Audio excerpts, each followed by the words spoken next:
చూస్ country delight, live better. ఇప్పుడే country delight app ని download చేసుకోండి.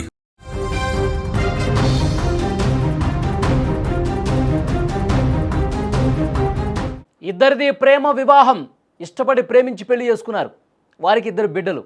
కట్ చేస్తే ప్రేమ పెళ్లి చేసుకున్న భార్యను ఆ భర్త గొంతు కోసి చంపేశాడు. అంతేకాదు హత్య చేసిన తర్వాత శవంతోనే పోలీస్ స్టేషన్కి వెళ్ళాడు. ఎందుకంత దారుణంగా చంపాడనే కారణాల కోసం అన్వేషిస్తే సంచలన విషయాలు బయటకు వస్తున్నాయి.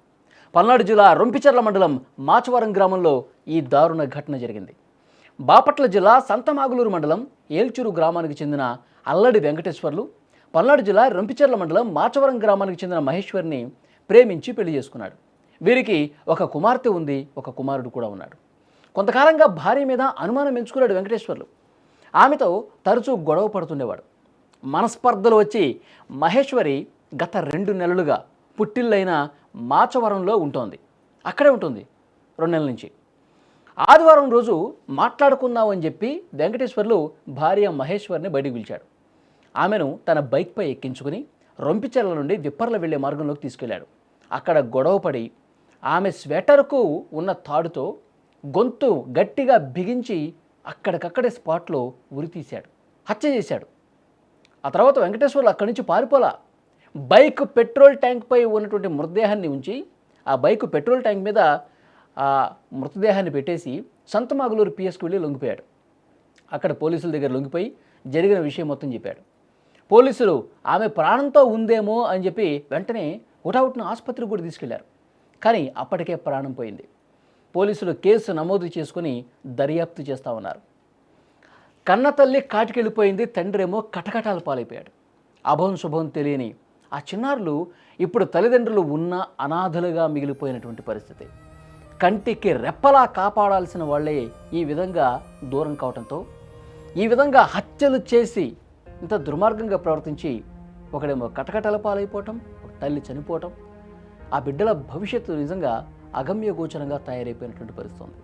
అంటే మనుషులు ఎంత క్రూరంగా తయారైపోతున్నారు. కేవలం అనుమానం అనేటువంటి ఒక పెను భూతంతో వాళ్ళు పూర్తిగా ఆ ట్రాన్స్లోకి వెళ్ళిపోయి ఏదో రకంగా ఒక క్రిమినల్గా తయారైపోతూ ఉన్నారు.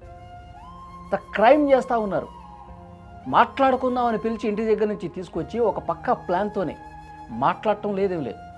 ఒక ప్లాన్ ప్రకారం ఏ విధంగానైనా సరే ఏమైనా హతమార్చాలని చెప్పి ఆ ఉద్దేశంతోనే ఆమె పుట్టింటికి వచ్చాడు. ఆమెని బైక్ మీద ఎక్కించుకొని ఇంటికి తీసుకెళ్లకుండా మార్గ మధ్యలో గొడవపడి, ఆ గొడవ కూడా కావాలని గొడవ పెట్టుకుని గొడవ పెద్దది కావడంతో అప్పుడే గొంతు పిసికేసి ఆ తాడుతో చంపేసినటువంటి పరిస్థితి ఉంది.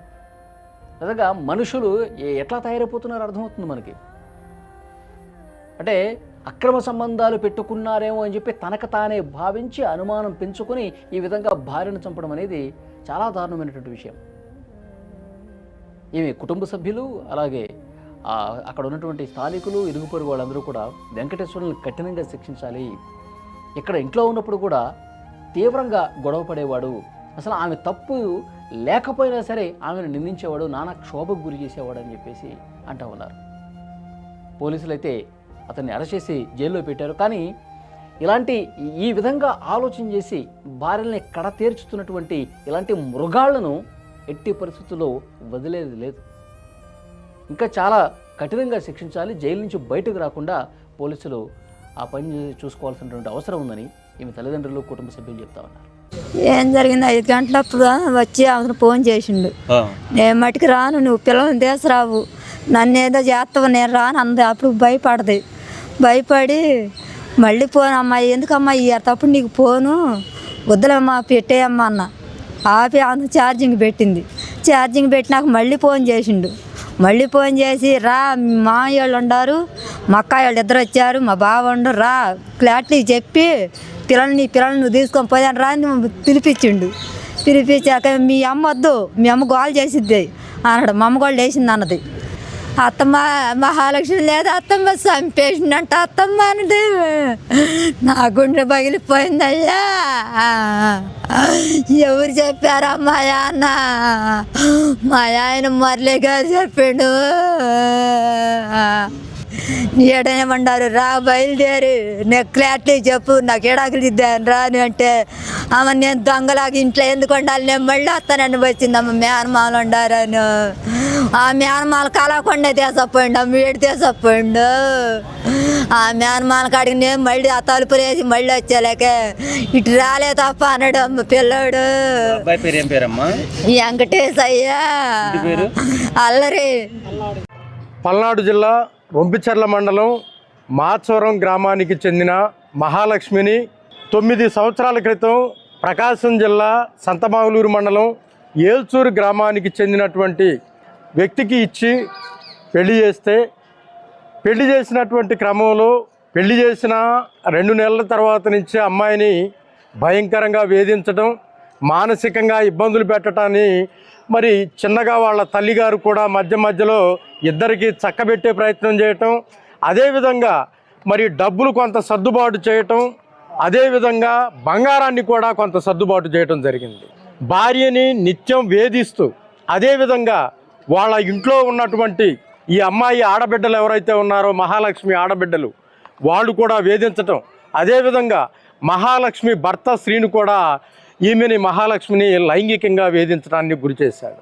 మరి పొరాల్లోకి తీసుకువెళ్ళి ఆమెని మాట్లాడుతున్నట్టుగా నటించి కాసేపు విభేదాలు రేపి ఆమె చలికోటుకున్నటువంటి ఆ దారాన్ని తీసి మెడకు వేసి మరి బిగించి మర్డర్ చేసి మళ్ళీ ఆమెని బైక్ మీద ఎక్కించుకొని సరాసరి సంతమాగులూరు పోలీస్ స్టేషన్కి తీసుకుని వెళ్ళి నా భార్యను నేను చంపాను అని చెప్పిన తర్వాత అక్కడ పోలీసు వారు మరి ఈమెమన్నా బ్రతికి ఉందేమోనని చెప్పేసి ఒక అనుమానంతో అక్కడ ఉన్నటువంటి ప్రభుత్వ ఆసుపత్రికి పంపించగా అప్పటికే చనిపోయినట్టుగా అక్కడ వైద్యులు నిర్ధారించారు.